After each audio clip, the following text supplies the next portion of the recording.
Hello everyone, a very warm welcome to all of you to the Hindu analysis of 19th November 2020. So let's quickly start today's analysis. The first and the foremost article which we are discussing now is the Indian Army's preparation for the Chinese aggression in the Ladakh. Already हम लोग कई सारे बार इस बात को discuss किया था कि ईस्टर्न लद्दाख जो है the area of eastern Ladakh वहां पे काफी ज्यादा चाइनीज इन्फ्लुएंस बढ़ रही है and as this is a winter time it is very difficult for all of us to cope up with the winters क्योंकि वहां पे ठंड इतना ज्यादा बढ़ जाती है कि नॉर्मली कोई भी वहां पे रह नहीं पाएगा और उसी हालत में सब ट्रूप्स क्या होते हैं नॉर्मली रिलैक्स्ड होते हैं लेकिन अब जैसे कि वहां पे टेंशन्स काफी ज्यादा बढ़ रहे हैं so it is always better for us to be prepared क्योंकि कहीं से भी कभी भी एक अटैक की जा सकती है जैसे कि पहले पाकिस्तान ने कारगिल के समय किया था इसलिए हमारे इंडियन आर्मी जो है वो वहां पे एक ऐसा हैबिटेट बनाया था जो पूरे इस ठंड से हमारे सोल्जर्स को बचाए और वहां पे काफी सारे इम्यूनिटीज जो नॉर्मली बहुत ज्यादा डिफिकल्ट है हमारे सोल्जर्स को सप्लाई करने का वो सारे इम्यूनिटीज भी यहाँ पे प्रोवाइड की जाएगी तो इसलिए यहाँ पे जो इंपॉर्टेंट चीजें हैं बस वही का इमेज मैंने आपको दिखा रहा हूं ताकि बाकी सारे जो अननेसेसरी चीजें हैं उससे हम लोग दूर रहे the army has created modern habitat for troops deployed in Ladakh during the winter season now let us quickly look at the conditions faced by the soldiers वो लोग 14,000 से 18,000 फीट के अल्टीट्यूड में होते हैं और वहां पे टेम्परेचर कितना होता है टेम्परेचर इज -40 डिग्रीज -40 डिग्रीज हम लोग इमेजिन भी नहीं कर पाते कितना ठंड होता है and it also has the cold wind chill factor यानी कि जो कोल्ड ब्रीजेस हिमालय में फ्लो होते हैं वो कोल्ड ब्रीजेस उसको और भी ज्यादा ठंड लगते हैं लोगों को and there is also snowfall up to 40 feet यानी कि दिसंबर से लेके फरवरी तक 40 फीट तक स्नोफॉल भी काफी ज्यादा होती है इसलिए बहुत ज्यादा प्रॉब्लम बनती है वहां पे लॉजिस्टिकली सपोर्ट देने के लिए और road access to the front line areas also remains cut off from November to May क्योंकि it will be covered with complete snowfall की वजह से रोड का एक्सेस भी वहां पे नहीं मिलती है तो ये सारे चैलेंजेस को ओवरकम करने के लिए a state of art habitat has come with integrated arrangements of electricity water heating health and hygiene यानी कि सारे जो फैसिलिटीज चाहिए जिसके वजह से सोल्जर्स की प्रॉब्लम्स जो है वो ज्यादा से ज्यादा तक कम या खत्म की जा सकती है ऐसे फैसिलिटीज जो है इस हैबिटेट में प्रोवाइड की जा रही है the exterior and interior habitat की जो इमेजेस है यहाँ पे आप लोग देख सकते हो ये एक हीटर है रूम के अंदर ही दिया गया है और ये सारे कॉटेजेस के रूप में वहां पे बना गया है ये सारी चीजें क्यों बनाया गया है because we have a lot of tensions with China as well as Pakistan so that's why in order to face the eastern Ladakh tensions with China our Indian army has built this kind of new state of its art architecture तो बस ये चीज जानना चाहिए आप लोगों को कि हम आप लोगों को दिमाग में ये रहे कि इतना ज्यादा डिफिकल्टीज वहां पे फेस करते हैं हमारे जवान when they have to protect our country during the harsh climatic conditions of the winter times अगला जो इंपॉर्टेंट आर्टिकल है वो है नेशनल पॉपुलेशन रजिस्टर ये नेशनल पॉपुलेशन रजिस्टर जो है ये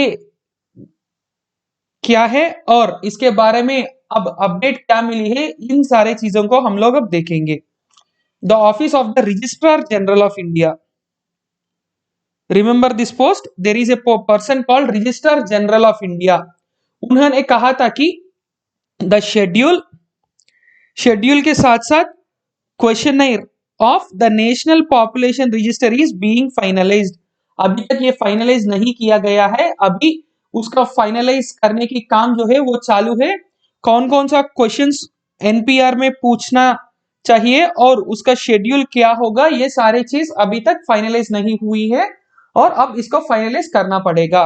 the first phase of the census, house listing as well as housing census, जो एक्चुअली हमारे हर डेकेनियल सेंसस जिसको हम लोग कहते हैं, what you call it, decennial census means the census which we take for every 10 years. It is scheduled for 2021.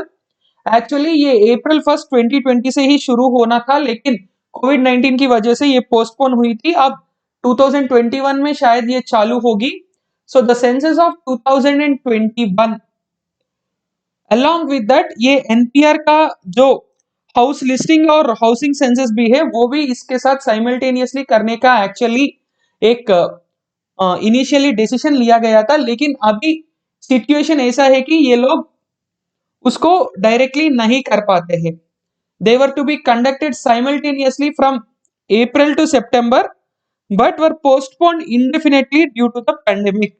Pandemic की वजह से ये इंडेफिनेटली पोस्टपोन किया गया है। अब इंडेफिनेट पोस्टपोन का मतलब क्या होता है दोस्तों? Means without any date it was postponed and we never know when it will again start. Depending on the situations, again it will be reviewed and then it will be started. As many as 13 states and union territories have opposed the update of NPR due to the proposed National Register of Citizens and Citizenship Amendment Act. ये जो CAA और NRC का issue चल रहा है, इस CAA और NRC का इश्यू की वजह से उसके कंसर्न्स को लेते हुए 13 स्टेट्स और यूनियन टेरिटरीज ने इस दोनों एनपीआर और सेंसस को साइमल्टेनियसली कंडक्ट करने की जो डिसीजन है उसको अपोज किया था। देयर आर अप्रीहेंशंस एंड फियर्स, यानी कि बहुत सारे ऐसे फियर्स है कि followed by a country wide NRC will benefit all the non-Muslims excluded from the proposed citizens register, while excluded Muslims will have to prove their citizenship. सब लोगों के दिमाग में ये एक डर है कि अगर इस एनपीआर के बाद जो कंट्री वाइड एनआरसी शायद हो सकती है, उसमें नॉन मुस्लिम्स जो है उन सारे लोगों को सिटीजनशिप के रजिस्टर में अपना नाम इजीली आ जाएगा, लेकिन मुस्लिम्स अपने जो बाहर देशों से हमारा देश में आए थे उन लोगों को सिटीजनशिप प्रूव करना पड़ेगा। ये एक बहुत ही ज्यादा प्रॉब्लम के रूप में दिखा जा रहा है लोगों को, and it is one of the biggest concern for all the states. लेकिन गवर्नमेंट ने कई सारे अलग अलग समय पर यह बात कहा था कि सीएए और एनआरसी दोनों लिंक्ड नहीं है। According to government CAA is separate, NRC is separate, दोनों के बीच में एक लिंक नहीं है। लेकिन सारे स्टेट्स और लोगों को मानना यह है कि इस सीएए और जो सेंसस हो गए, सेंसस के बाद सीएए और एनआरसी भी पूरे देश में किया जाएगा, and that is the biggest threat which this people are anticipating. अब ये एनआरसी एनपीआर क्या होता है? This NPR is completely different from NRC, remember this. आज हम लोग एनपीआर के बारे में डिस्कस करेंगे, अगले आर्टिकल्स आते ही रहेंगे तब हम लोग एनआरसी के बारे में भी डिस्कस करेंगे। Now what do you mean bye NPR? NPR is the register of the usual residents of the country, यानी कि जितने भी लोग अब हमारे देश में रहते हैं उन सारे लोगों का एक रजिस्टर अगर हम लोग बनाते हैं, उस रजिस्टर है एनपीआर, नेशनल पॉपुलेशन रजिस्टर। ये लोकल लेवल और नेशनल लेवल में इसको बनाया जाता है, और ये कौन सा एक्ट को फॉलो करती है? द सिटीजनशिप रूल्स ऑफ 2003 को फॉलो करती है एनपीआर। और भारत में जितने भी लोग रहते हैं, चाहे वो भारत के सिटीजन्स हो चाहे वो फॉरेनर्स हो, सब लोग मैंडेटरीली एनपीआर में रजिस्टर करना पड़ेगा। यानी कि कई सारे लोग ऐसे होते हैं जो अलग अलग देश से भारत आते हैं, उन सारे लोगों को और हमारे देश के जितने भी सिटीजन्स हैं उन सारे सिटीजन्स को भी इस एनपीआर में रजिस्टर करना क्या है? मैंडेटरी है, यानी कि कंपलसरी है। अब रेसिडेंट किसको बोलते हैं? Who is treated as a resident? A usual resident is defined for the purposes of NPR, यानी कि ये जो डेफिनेशन है वो सिर्फ NPR की पर्पस के लिए ही यहाँ पे दिया गया है. So remember, this is only for the purposes of NPR. A person who has resided in a local area for the past 6 months, यानी कि 6 महीने किसी एरिया में अगर कोई एक बंदा रहा था तो उसको उस एरिया के एनपीआर में रजिस्टर कर सकते हैं. And a person who intends to reside in that area for the next 6 months और मोर, यानी कि अगला 6 महीने अगर कोई बंदा उस एरिया में रहना चाहते हो तो उसी एरिया में उसका एनपीआर में रजिस्टर किया जाएगा. Now what is the objective of this NPR? To create a comprehensive identity database, a comprehensive identity database of each and every usual resident in the country, यानी कि भारत में जितने भी रहने वाले हैं उन सारे लोगों का एक डेटाबेस बनाने के लिए, एक डेटाबेस अगर हमारे पास हो तो कोई भी दिक्कत अगर किसी को पहुंचेगा तो उस एरिया में जितने भी लोग होंगे उन सारे लोगों को मदद करने के लिए या किसी को ट्रेस करने के लिए या और भी कई सारे चीज हम लोग इसके दौरान कर सकते हैं. उन सारे चीजें के लिए ये एक डेटाबेस की जैसा हम लोगों को बहुत सारे काम में आएगा. And the database would contain demographic as well as biometric particulars. इसमें डेमोग्राफिक भी होगा और बायोमेट्रिक्स भी होगा. डेमोग्राफिक्स के साथ साथ बायोमेट्रिक्स भी इसमें मौजूद होंगे.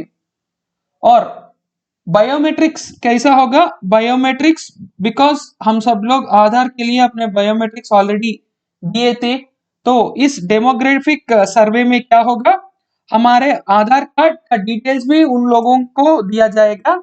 और इसकी वजह से क्या होगा दोस्तों, यहाँ पे हमारे बायोमेट्रिक डिटेल्स, बायोमेट्रिक के साथ साथ डेमोग्राफिक डिटेल्स, यानी कि एक बिल्डिंग में कितने घर हैं, कितने फैमिलीज वहां पे रहते हैं, ऐसे सारे चीजें जो है वो एनपीआर में रजिस्टर किया जाएगा.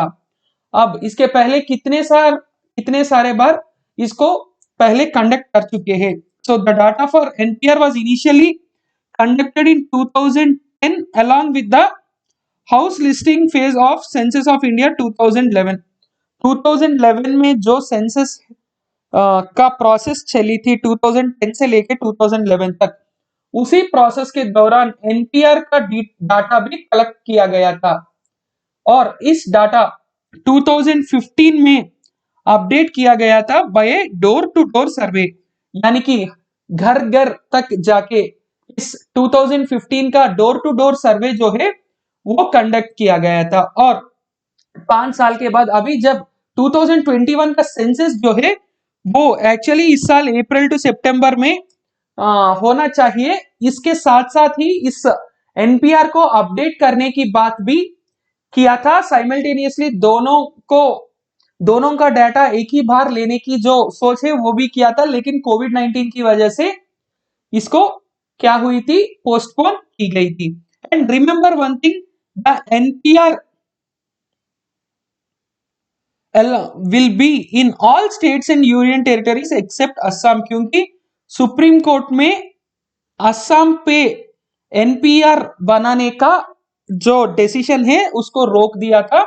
सो because of supreme court judgment there is no NPR in Assam. Once the NRC gets finalised in Assam, उसके बाद ही असम का एनपीआर जो है वो बनेगा. So that is the important point which you need to keep in your mind here कि NPR जो है वो असम में नहीं चल रहा है, बाकी सारे स्टेट्स में ये चल रहा है. Then Kerala to commission genome survey for SARS COVID 2. यहां पे सबसे इंपॉर्टेंट शब्द ये है जीनोम. तो सबसे पहले इस आर्टिकल के पहले हम लोग जीनोम के बारे में 2 मिनट जानेंगे, उसके बाद आर्टिकल को समझेंगे. What is a genome? Every organisms genetic code is contained in DNA.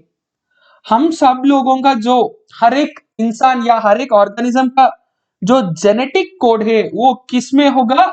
DNA यानी कि deoxyribose nucleic acid and it is the building block of life. यानी कि हमारे बॉडी जो है वो एक सिंगल सेल से शुरू होती है और उस सिंगल सेल से लेके ये एक जाइगोट बनती है, उसके बाद एक फीटस यानी कि the child in mother's womb, then a baby, then finally a fully grown adult. Now in this entire process the entire thing starts from a single cell. अब इस सेल को कैसा पता होता है कि हम लोग एक इंसान ही बनना चाहिए, हम लोग एक बिल्ली या एक चूहा नहीं बनना चाहिए। The entire information is stored in something called DNA. Now इस डीएनए में इतना सारा इंफॉर्मेशन होगा कि हमारा पूरे बॉडी जो है वो कैसा डेवलप होना है, कैसा फंक्शनिंग करना है, कौन कौन से हमारे बॉडी पार्ट कौन कौन से फंक्शन करना है, ये सारे चीजें जो है वो इस जीनोम इस जेनेटिक कोड में डीएनए में हमारे बॉडी में बाय डिफॉल्ट रहती है। अब डीएनए जो है उसका स्ट्रक्चर है डबल हेलिकल स्ट्रक्चर, यानी कि टू फोल्डेड स्ट्रक्चर होता है इस डीएनए का। शायद आप सब लोग देखे ही होंगे डीएनए का स्ट्रक्चर कैसा होता है। दिस डीएनए का डबल हेलिकल स्ट्रक्चर जो है वो डिस्कवर किया गया था James Watson and Francis Crick के द्वारा 1953 में। So James D Watson and Francis H C Crick, these two people have started or they have described the structure of DNA as double helix। इन दोनों लोग जब ये बात कहे थे कि डीएनए का जो स्ट्रक्चर है वो डबल हेलिक्स है, उसके बाद एक ऐसा सिचुएशन आया था दुनिया के सारे साइंटिस्ट की, how the genes dictate life, what are the traits and what causes diseases. यानी कि जीन्स में ये जो ऐसा क्या से इंपॉर्टेंट चीजें हैं जिसके वजह से हमारे पूरे बॉडी जो है, हमारे माइंड जो है, सब कुछ कंट्रोल्ड है। और हम लोगों को डिसीजेस क्यों आते हैं, कई सारे डिसीजेस हम लोग क्यों मर जाते हैं, all these details are only understood if you understand properly the function of a gene. यानी कि जब हम लोग जीन के बारे में सही तरह से जानते हैं उसके बाद हम लोगों को ये बात समझ में आएगा कि उसमें क्या क्या चीजें मौजूद है जिसके वजह से हमारे बॉडी ऐसा फंक्शन कर रही है। Now what do you mean by genome? All the genetic matter in an organism is simply called as genome. यानी कि हमारे बॉडी में पूरा डीएनए जो है उस पूरा डीएनए को मिलके हम लोग क्या कहते हैं, हमारा जीनोम कहते हैं। So all the genetic matter in any organism is called genome. And genome को कैसे डिफाइन किया जाता है? How is genome defined? Genome is defined as an organism's complete set of DNA including all of its genes. यानी कि जिसको हम लोग simply genetic matter of an organism भी कह सकते हैं। It can also be called as an organism's complete set of DNA including all its genes. Each genome contains all the information needed to build and maintain that organism। यानी कि आप मेरे genome देखेंगे तो मेरे बॉडी का function जो है उस पूरे फंक्शन के लिए जितने भी इंफॉर्मेशन चाहिए वो सारा इंफॉर्मेशन एक जीनोम में हो मिलेगा। और उसी तरह अगर आपका जीनोम अगर हम लोग देखेंगे तो आपका बॉडी का जो सारा फंक्शन होगा उस सारा फंक्शन का जो जीनोम है वो आपके बॉडी में मिल जाएगा। Then in humans, in a normal human beings, a copy of entire genome contains more than 3 billion DNA base pairs। आप सब लोग शायद जानते ही होंगे DNA is made up of 4 bases, A, G, adenine, guanine, thymine, cytosine. Actually इसको ATGC भी कहते हैं।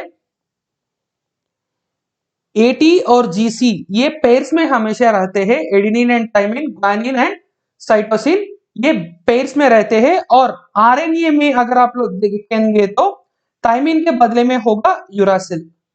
सो basically in our body there are 4 nitrogenous bases The combination of these four nitrogenous bases is nothing but your DNA. अब हमारे genome में 3 billion DNA base pairs होंगे। ये nitrogenous bases genome ये सारे चीज आप लोग अपने एसएनटी में वैसे भी देखते ही होंगे। So in our body there are 4 kinds of nitrogenous bases. ये एडिनिन, guanine, thymine and cytosine. Adenine and thymine form a base pair, guanine and cytosine form a base pair. ऐसे 3 बिलियन डीएनए बेस पेयर्स होंगे हमारे human genome में। So this is all about the genome. Now we shall see the Kerala's genome survey to better understand the genomic variation in the strains of COVID-2 in the state. Kerala government has tied up with CSIR's Institute of Genomics and Integrated Biology, यानी कि CSIR के जो IGIB नाम की एक organisation है, institute of genomics and integrative biology, उस organisation से केरला गवर्नमेंट टाई अप किया था और उस टाई अप के दौरान जीनोमिक वेरिएशन है, यानी कि कौन सा वेरिएशंस हमारे जेनेटिक या ह्यूमन जीनोम में इस कोविड-19 की वायरस के द्वारा हम लोगों को मिलेगी, यानी कि how many types of COVID virus strains are there. उस चीज को यहां पे रिसर्च करने के लिए ये प्रोजेक्ट जो है वो शुरू किया गया था। It will collect 100 sample from 14 districts for 3 months. 3 महीने में 100 सैंपल्स कलेक्ट किया जाएगा। उन 100 सैंपल्स को एनालाइज करके एक जीनोम पैटर्न जो है वो आइडेंटिफाई करने की जो काम है वो ये लोग करेंगे। The exercise is a follow up of A pilot study. Already एक पायलट स्टडी इन लोगों ने किया था सेम साइंटिस्ट के द्वारा, कहां पे, कोझिकोड में, जहां पे it emerge that the outbreaks in the state were less due to international expatriates, यानी कि जो इंटरनेशनल ट्रैवलर्स होते हैं। पहले ये सोचा जाता है लोगों के द्वारा कि इंटरनेशनल ट्रैवलर्स के द्वारा पूरा कोविड जो है वो काफी ज्यादा हमारे देश में फैली है, लेकिन यहाँ पे इन लोगों ने ये चीज एनालाइज करके उनके पायलट प्रोजेक्ट में ये नई बात जो है वो बाहर आई थी कि the outbreak in the state was less due to international expatriates and more due to reduced monitoring of interstate movement. जब रेस्ट्रिक्शंस ईज किया गया था, यानी कि जब रेस्ट्रिक्शंस खुल गया था, यानी कि अनलॉक जो शुरू हुई थी लॉकडाउन के द्वारा, तब अनरिस्ट्रिक्टेड एक्सेस मिली थी हमारे पूरे देश में कहीं से लेके कहीं तक जाने के लिए। उस अनरिस्ट्रिक्टेड एक्सेस के वजह से यहाँ पे क्या हुई थी दोस्तों, what happened here, because of this unrestricted access there was a lot of increase in the number of cases. ठीक है दोस्तों, अब इस जीनोम सीक्वेंसिंग या जीनोम सर्वे कैसा होगा, यूजिंग नेक्स्ट जनरेशन सीक्वेंसिंग, जिसको नेक्स्ट जेन सीक्वेंसिंग भी कहा जाता है, द नेक्स्ट जेन सीक्वेंसिंग और the next generation of sequencing. It uses an approach called next gen sequencing in which thousands of individual genomes can be simultaneously analyzed. Rare variations picked up and occasionally COVID-2 missed by global standard RT-PCR test get detected। यानी कि जो RT-PCR kits होते हैं जिसके इस्तेमाल करके हम लोग कोविड-19 की टेस्ट करते हैं, यानी कि सिंपली आप लोग ऐसे कह सकते हैं कोविड टेस्ट किट जो है वो कभी कभी ऐसा करता है कि कुछ नए नए स्ट्रैंड्स होते हैं, यानी कि नए वेरिएंट्स होते हैं उस वायरस में, उस वेरिएंट्स को ये डिटेक्ट नहीं कर पाती है। इसलिए ऐसे अगर कई सारे वेरिएशंस, एक दो शायद हो सकते हैं, उस वेरिएशंस को यहाँ पे ये लोग क्या करते हैं, उसको आइडेंटिफाई करते हैं। These people analyse the variations in the COVID-19 strains which are generally missed by the RT-PCR test kit, and this could demonstrate the utility in identifying apparently unconnected outbreaks and evidence to design a validate policy interventions। इसका मतलब क्या होता है दोस्तों, हमारे देश में ऐसे कई सारे सिचुएशंस और केसेस डिटेक्ट हुई थी जहां पे there is no source identified, यानी कि उस गांव में 20 केसेस डिटेक्ट हुए थे, कोई भी उस गांव में नहीं आया था बाहर से, उस गांव से कोई भी बाहर नहीं गया था। फिर कोविड 19 कैसा हमारे देश में आई थी और उस गांव में कैसी पहुंची थी? How did the covid 19 pandemic affect that village which was isolated from other areas? इन सारे ऐसे प्रश्नों की जो जवाब है वो इस सर्वे के रिजल्ट के बाद हम लोगों को मिल सकती है। उसके दौरान हम लोग और भी अच्छे तरह से पॉलिसी इंटरवेंशंस, यानी कि किसको बैन करना चाहिए, किसको ब्लॉक करना चाहिए, किसको अलाउ करना चाहिए, जैसे कि फॉरेन ट्रैवलर्स। अगर इस सर्वे के बाद ये पता चला कि फॉरेन ट्रैवलर्स की वजह से हमारे देश में कोविड 19 ज्यादा फैल नहीं रही है, it's not going severely in our country because of foreign travelers, but there are other reasons, then we can lift the bans on foreign travel, which will ease a lot of people to come back to India or go away from India. तो ये एक policy change शायद reflect हो सकती है, क्योंकि Kerala has recorded the first cases of COVID 19 in India and for several months it manage to contain the transmission, यानी कि कोविड 19 में जो ट्रांसमिशन है वो काफी ज्यादा कंट्रोल किया गया था केरला गवर्नमेंट के द्वारा।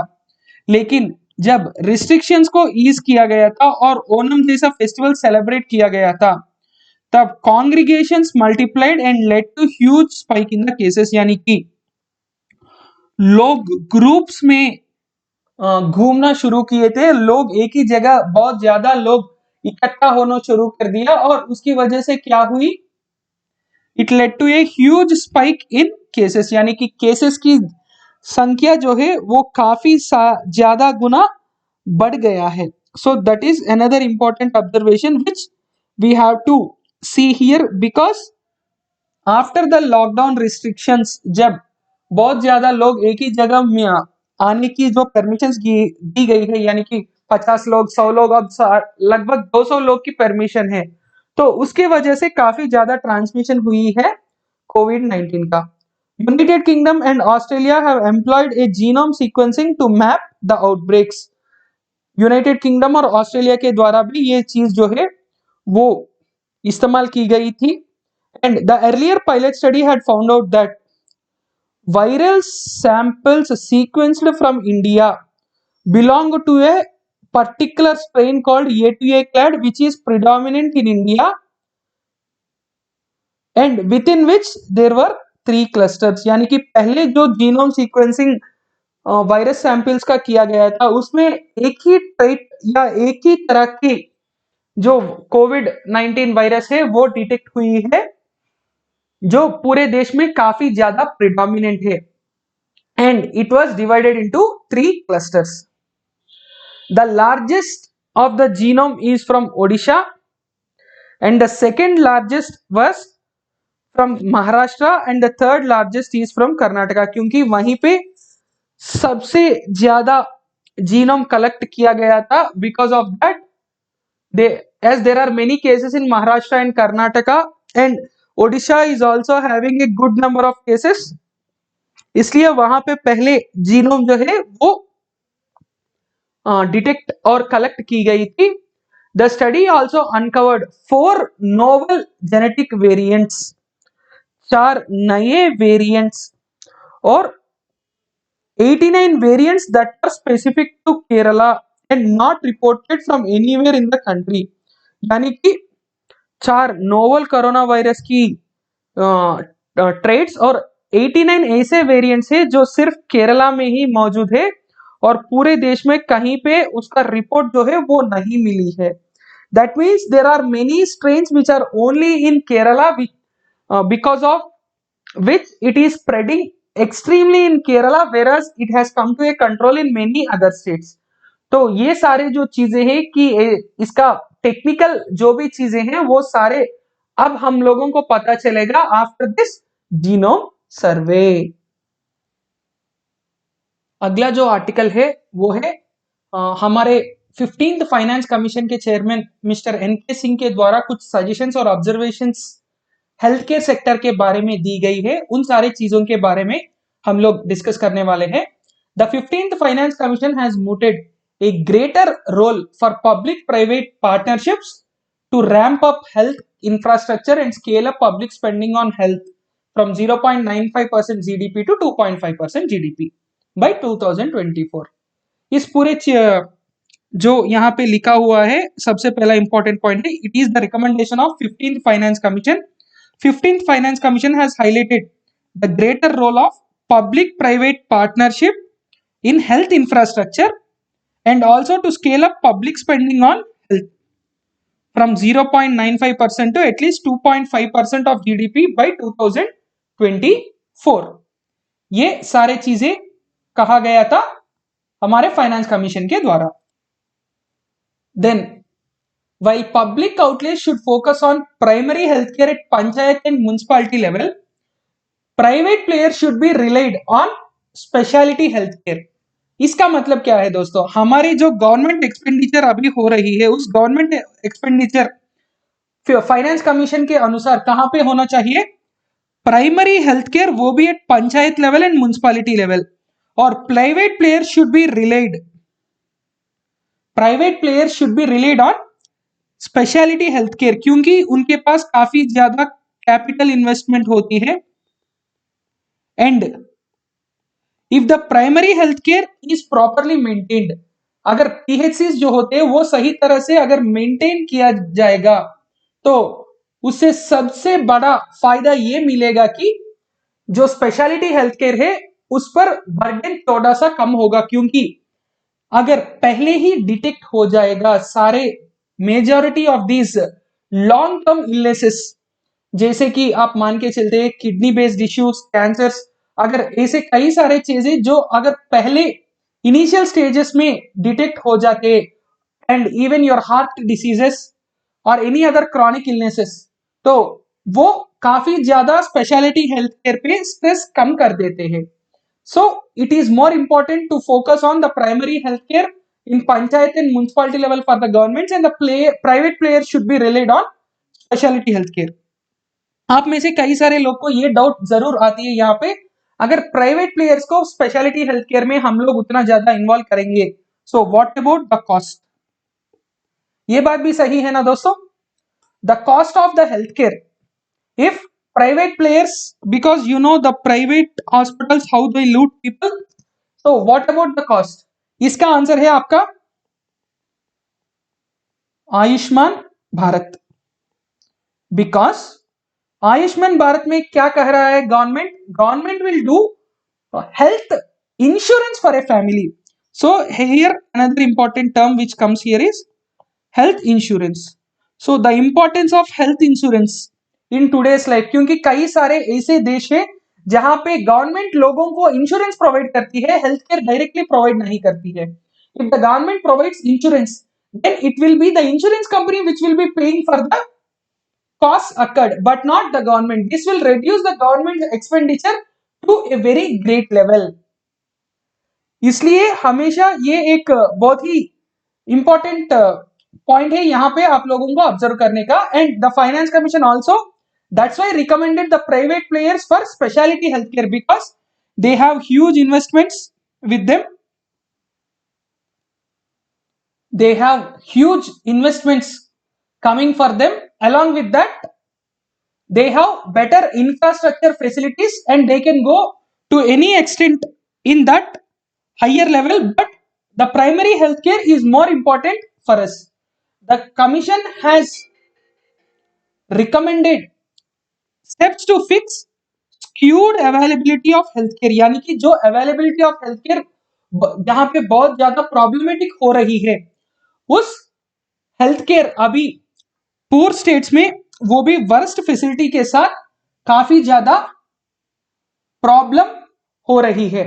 सो in the poor states they have worst facilities which is having even bigger effect on the availability of health care. इसलिए मिस्टर सिंह ने ये रिकमेंडेड किया था कि substantial improvements in working conditions for doctors, यानी कि जो गवर्नमेंट हॉस्पिटल्स में काम करने वाले डॉक्टर्स होते हैं उनके वर्किंग कंडीशंस में काफी ज्यादा इंप्रूवमेंट लानी चाहिए, क्योंकि कई सारे डॉक्टर्स जो है वो कॉन्ट्रैक्ट बेसिस पे स्टेट्स के द्वारा हायर की जा रही है. यानी कि they are not having a security of tenure. And when private hospitals offer lakhs and crores for doctors with good reputation and with good skills, then why do they work in government hospitals? Then they don't even have a security of tenure. इसके बारे में भी इन्होंने काफी ज्यादा focus दिया था. And the creation of Indian medical service cadre. An Indian medical service जो सिविल सर्विसेज एक्ट ऑफ 1951 में एक प्रोविजन है इंडियन मेडिकल सर्विस, ये आज तक इंप्लीमेंट नहीं हो पाई है. सो that is something which is even a bigger cause of concern, that something which has taken for us more than 70 plus years and still we did not implement one medical service. And without any doubt we should also say that the public spending by both center as well as state has to go up significantly. यानी कि ये जो health care के दौरान हमारे government पैसे जो खर्चा कर रही है, the expenditure which is being done by both center and states, it has to go up significantly. The finance panel for public private partnerships, that is when India doesn't have adequate health infrastructure, हमारे देश में health infra जो है वो adequate नहीं है. The picture is exceedingly skewed when the states of poor financial capability they are having the worst health infrastructure. यानी कि जो poor states है, जो states काफी ज्यादा डेट्स में है, जहां पे हेल्थ केयर इंफ्रा में उतना ज्यादा पैसे ये लोग खर्चा नहीं कर सकते, सच स्टेट्स में हेल्थ इंफ्रास्ट्रक्चर है वो और भी ज्यादा प्रॉब्लमेटिक है. वहां पे और भी ज्यादा ध्यान हम लोगों को देना चाहिए. It's somewhat unfortunate. So how does one address the skewed nature of availability of healthcare among states of India, particularly those which are most vulnerable? यानी कि हम लोग इस चीज को कैसे एड्रेस करेंगे, क्योंकि वहां पे जहां पे हेल्थ इंफ्रा बहुत कम है वो सारे स्टेट्स जो है वो ऑलरेडी वल्नरेबल है, वहां पे हेल्थ इंफ्रा नहीं है. Moreover they are particularly poor states, so that means they don't even have adequate financial resources. That is another cause of concern for them. तो ये सारी चीजें जो है वो बहुत ज्यादा प्रॉब्लमेटिक चीजें हैं. And seeking greater attention on role of paramedics and frontline health workers. जो पैरामेडिकल स्टाफ होते हैं जैसे कि स्टाफ नर्सेस हो या health care workers like ANMs, midwives, then paramedical staff like the pharmacy assistants, then nurses, and all these people, how they are today working to counter the pandemic. क्योंकि doctor जो होते हैं वो बस 5 minute देखते हैं एक पेशेंट को, लेकिन ये जो नर्सेस होते हैं और बाकी जो हेल्थ केयर वर्कर्स होते हैं, the sanitation staff in hospitals, those are the people who are actually the front line workers and those are the people who has faced a lot of hardships. क्योंकि उन लोगों को अलग से देखे जाते हैं पहले कुछ दिन तक, as they are working in hospitals they were forced to leave their houses. ऐसे कई सारे चीजें हैं जो paramedical and frontline health workers face किए थे इस पैंडेमिक के दौरान. एंड द डॉक्टर्स, ऑलरेडी ये पॉइंट हम लोग डिस्कस किए थे, they are engaged only on contractual basis, there is no permanent tenure for them and this need to improve their working conditions. और उनको ये भी लगा था कि it was quite amazing that no action has been taken on medical services till date. पिछले 70 वर्षों में मेडिकल सर्विसेज के बारे में कुछ भी नहीं बात किया गया था. ये भी एक बहुत ही ज्यादा सरप्राइजिंग बात लगी है हमारे फाइनेंस कमीशन के चेयरमैन को. सो this is about the sad state of affairs in health care. इस पूरे आर्टिकल्स के हम लोग ये जानते हैं. So simply I will make a table for you. Poor state, already vulnerable in terms of health, no health infra, people suffer.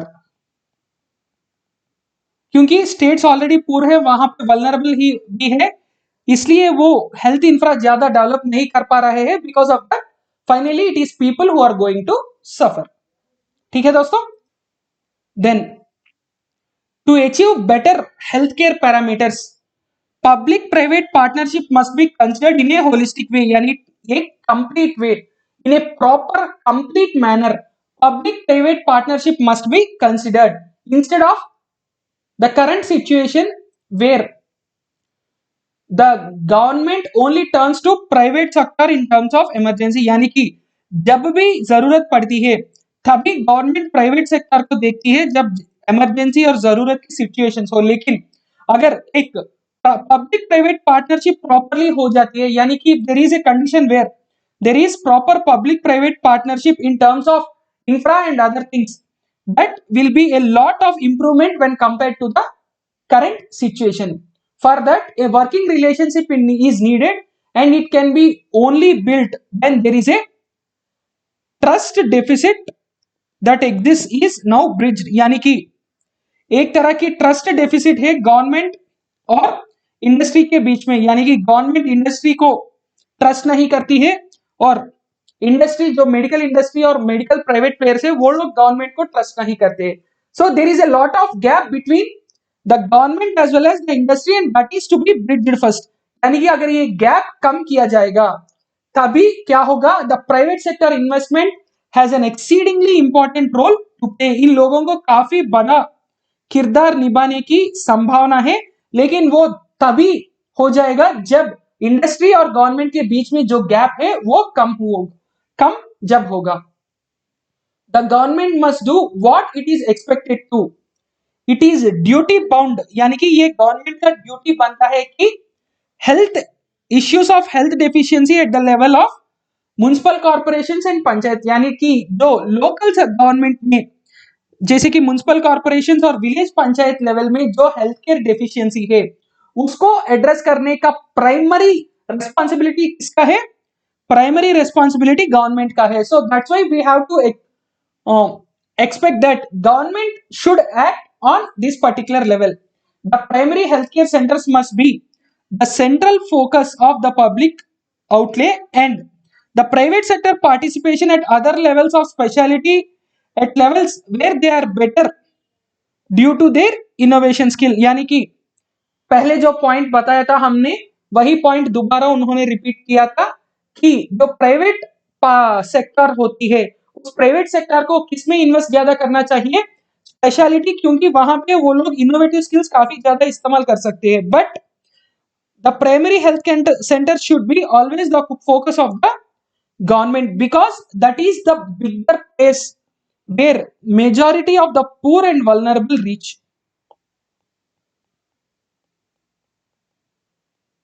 Majority of the poor and vulnerable reach only to the primary health centers.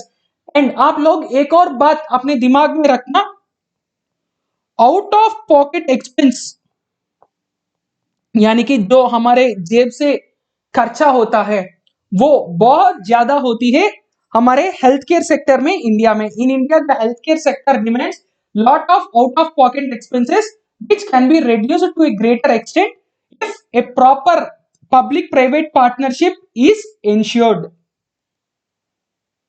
Next, the next article is about Pakistan alleging India about a lot of things. Pakistan ने काफी ज्यादा allegations हमारे खिलाफ against India. They have come with a lot of allegations in something which is called their terror dossier because they want to shame India in front of other countries.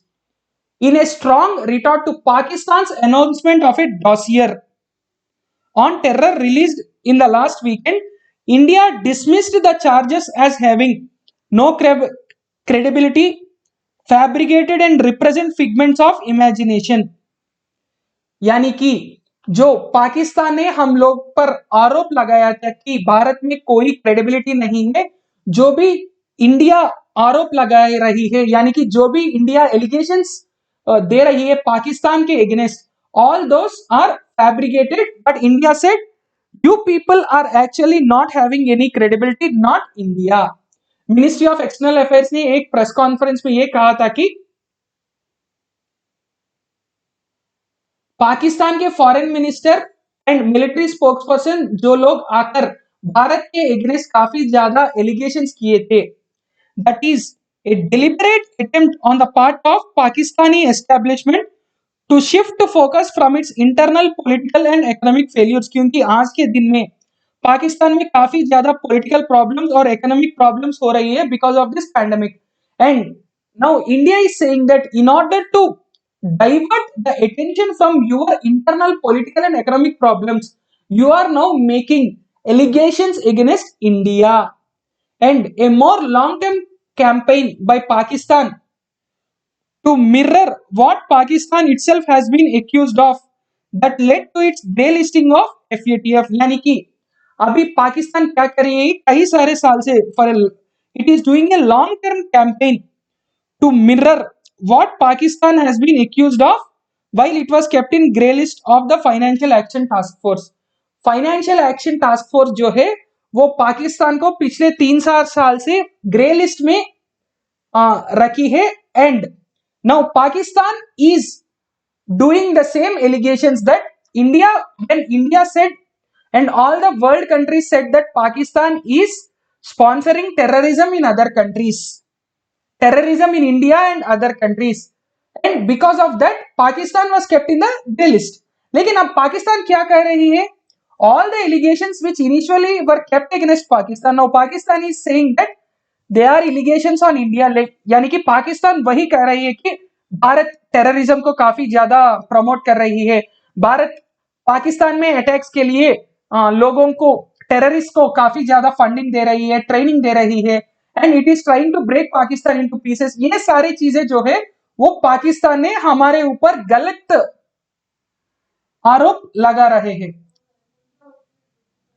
Pakistan is attempting to mirror what it believes were Indian attempts at politicizing the FATF, forgetting that its primary problems began not with India but USA, UK, France, Germany, which nominated it to a grey list, and even China supported the nomination.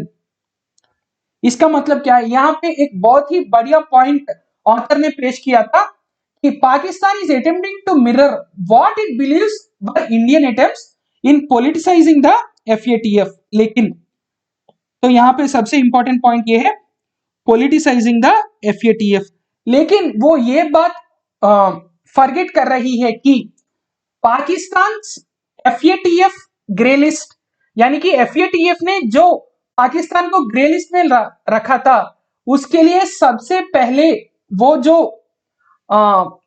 Motion है, यानी कि वो जो provisions है कि financial action task force को पाकिस्तान को grey list में रखना चाहिए, वो जो प्रपोजल है वो इंडिया ने शुरू नहीं की थी बल्कि USA, UK, France, Germany and even China, these countries they have nominated Pakistan to the grey list and China has supported the nomination because at that time the chair यानी कि ये जो FATF का हेड है वो China ही है. So China has nominated Pakistan into this grey list and it is not India which provoked other countries. Those countries have realized about Pakistan and they themselves have come forward to do the things. लेकिन यहाँ पे पाकिस्तान जो है वो गलत इंतजाम लगा रही है हमारे ऊपर. In fact the overview document titled Indian state sponsorship of terrorism and destabilisation in Pakistan, यानी कि एक डॉक्यूमेंट पाकिस्तान ने रिलीज किया था जिसका टाइटल था Indian state sponsorship of terrorism and destabilisation of Pakistan, which was circulated by the Pakistan special advisers of national security, specifically mentions FATF. यानी कि साफ साफ यहाँ पे हम लोगों को दिखाई दे रहा है कि किस मुद्दे को उठा के with what intention is Pakistan doing all these things. Tangible evidences, यानी कि जितने भी एविडेंसेस हमारे तरफ हम लोगों को मिल रही है,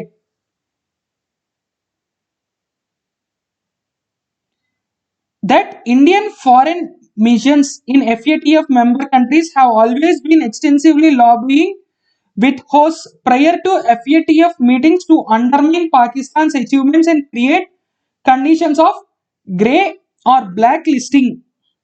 इसका मतलब क्या है दोस्तों? Pakistan is saying that India's foreign missions, जितने भी भारत के फॉरेन मिशंस है जो FATF मेंबर कंट्रीज में मौजूद है, it is doing a lot of lobbying prior to FATF meetings to undermine the Pakistan's achievements and create conditions for grey और black listing. लेकिन सच ये है कि we do not need to lobby anything, it is the Pakistan which is not at all doing anything to reduce or curb terrorism, and it is always promoting terrorism। इसका सबसे बड़ा example ये है कि there are more than 20 plus international terrorist, यानी कि सारे countries जो है वो 20 से ज्यादा लोगों को इंटरनेशनल टेररिस्ट के रूप में डिक्लेयर किया गया था, लेकिन Pakistan did not declare any of these persons as international terrorist and all these persons are still residing in Pak. यानी कि ये लोग पाकिस्तान में ही अपना घर जो है वो बना चुके हैं and they are residing in Pakistan itself, but they are termed as international terrorists by all the other member countries of the world. That shows how Pakistan is serious about this thing. Literally, Pakistan is not at all serious in curbing terrorism. Then India needs to be scrutinized at FATF platform in the light of evidences presented by Pakistan as well as the revelations made by FinCEN, which amplify the fragility of Indian terror financing and money laundering regimes, says the document, which clearly gives us an idea of the Islamabad's intentions to raise this at FATF India review that begins in February 2021। यानी कि हमारा जो भारत का review है वो फरवरी 2021 में scheduled है, इसलिए वहां पे ये सारे चीजें हाईलाइट करने की कोशिश कर रही है Pakistan. But what about the truth behind these facts? Already Pakistan has tried many times to defame India in many of the occasions in global level, regional level and also in mutual level, लेकिन हर बार it is Pakistan which gets fooled around the world and it is always India which is supported by all the countries across the globe. With terror dossier against India in particular, the officials said Pakistan had been keen to amplify reports that Indian Muslims may be radicalized into joining groups like Al-Qaeda or IS and operating in Afghanistan to target India as a transitional risk for terror financing। इसका मतलब क्या है? इसका मतलब यह है कि भारत जो है वो भारतीय मुसलमानों को, द इंडियन मुस्लिम्स को, they are trying to radicalise them and making them join Al-Qaeda and IS and they are operating from Afghanistan. This is an allegation made by the Pakistani Ministry of Home Affairs, but there is no proper evidence for proving this because India is not doing any such activities. और पाकिस्तान ने यह भी कहा था कि there are 87 terror camps which were being run by India and out of which 66 are located in Afghanistan। लेकिन Afghanistan ministry ने भी इस चीज को डिने कर दिया था, भारत ने भी इस चीज को डिने कर दिया था। यानी कि भारत और अफगानिस्तान दोनों देश ये कह रहा है कि हमारे बीच में कोई टेररिस्ट रिश्ता नहीं है, we are not at all supporting terrorism because Afghanistan was also a big victim of terrorist, maybe Taliban as well as other kind of terrorists, and it is India which is helping Afghanistan to come out of the terrorism menace। and why would India support terror organizations? That is the question being asked by India as well as Afghanistan।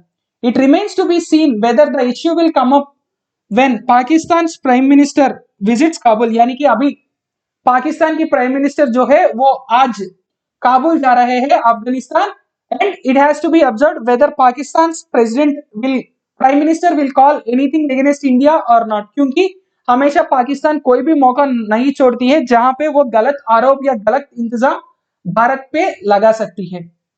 The Pakistani dossier that contains a number of spelling mistakes, then unverifiable Indian names and also unidentifiable locations, claims that the officials of Indian RAW have made transfers to militant groups in POK and Gilgit-Baltistan and also Baluchistan for terror activities। उन्होंने ये भी गलत आरोप लगाया था, उन्होंने अपने जो डॉक्यूमेंट है वो भी सही तरह बना नहीं पाया क्योंकि वहां पे अनवेरिफाइबल नेम्स, अनआइडेंटिफाइड लोकेशंस, यानी कि जो नॉर्मल स्क्रूटनी के बहुत दूर होने वाले फैक्ट्स कुछ गलत उन लोगों ने प्रिपेयर करके वहां पे लगा दिया था, but we know that those facts doesn't stand valid when it goes to international community. Most of these transfers were alleged into groups of Baluchistan, linking India to attacks planned against China Pakistan economic corridor. हमारे देश actually China Pakistan academic corridor को oppose कर रही है, but we are not funding any people, we are not planning any attacks, but Pakistan is saying that India is planning them. It would seem that the intention here is not only to play India China tensions, यानी कि जो अभी India China के बीच में problems है उसको काफी ज्यादा इस्तेमाल करके पाकिस्तान ये चाहती है कि इंडिया पूरी तरह से कॉर्नर हो जाए और पाकिस्तान को सिंपैथी मिले, so that they can suppress the local protests against the CPEC projects. यानी कि पाकिस्तान गवर्नमेंट जो है उनके द्वारा इस चीज को इस्तेमाल किया जा रहा है कि India is trying to block the CPEC by showing the internal problems of Pakistan. यानी कि जो पाकिस्तान के इंटरनल प्रॉब्लम्स है इस सीपीईसी को लेके, उन प्रॉब्लम्स को लेके हुए यहाँ पे काफी ज्यादा प्रोटेस्ट हो रहे हैं सीपीईसी के खिलाफ, लेकिन पाकिस्तान ये कह रही है कि ये सारे प्रोटेस्ट जो है वो भारत के द्वारा, भारत फंडिंग के द्वारा हो रहा है. All these things particularly come because India is non-permanent member of Security Council in the next 2 years, and Pakistan's ambassador Munir Akram was elected as UN Economic and Social Council's president. Pakistan के UN ambassador United Nations economic and social council के head बन गए हैं, और India has become the next non-permanent member for the next 2 years 2021 and 22 in Security Council. यानी कि भारत का जो you can say India role, Bharat को जो किरदार होगा सिक्योरिटी काउंसिल में वो काफी ज्यादा बढ़ जाएगा. We can directly participate in the negotiations of the security council and we can take any severe action on Pakistan. We can what we can do is we can convince all the other countries to take severe actions against Pakistan. इसलिए पाकिस्तान क्या कर रही है, पहले से ही पाकिस्तान अपना defence जो है वो गलत इंतजाम और गलत आरोप लगाने में रेडी हो गई है. So Pakistan actually is trying to quote 4 types of terrorism in India, but there is no such thing. One is the use of Afghan territory. Second one is mercenaries of Baluchistan. Third one is state terrorism in Jammu Kashmir. Fourth one is Hindutva terrorism. All these names were actually used by Pakistan in a very wrong notion. और हमारे officials का कहना है कि हम लोग already इसके लिए काफी ज्यादा prepared है, and all Pakistani attempts have been rejected at the UN Security Council many times, and we are expecting them to try again. यानी कि ऑलरेडी कई सारे ऐसे सिचुएशंस ऑलरेडी थे जहां पे पाकिस्तान ने ये चीज का इस्तेमाल करने की कोशिश की है, लेकिन अभी क्या हो रहा है, अभी यूएन सिक्योरिटी काउंसिल ने उन सारे गलत इंतजाम को बिल्कुल कंसिडर नहीं की थी, and India is again expecting to Pakistan to do this. इसलिए पाकिस्तान को हम लोग अब भी ऐसे ही शायद वो कर सकती है, ऐसा हम लोग एंटिसिपेट कर रहे हैं. So that's why we are also well prepared. So these are the important articles from the Hindu today. I will see you in tomorrow's class. Thank you.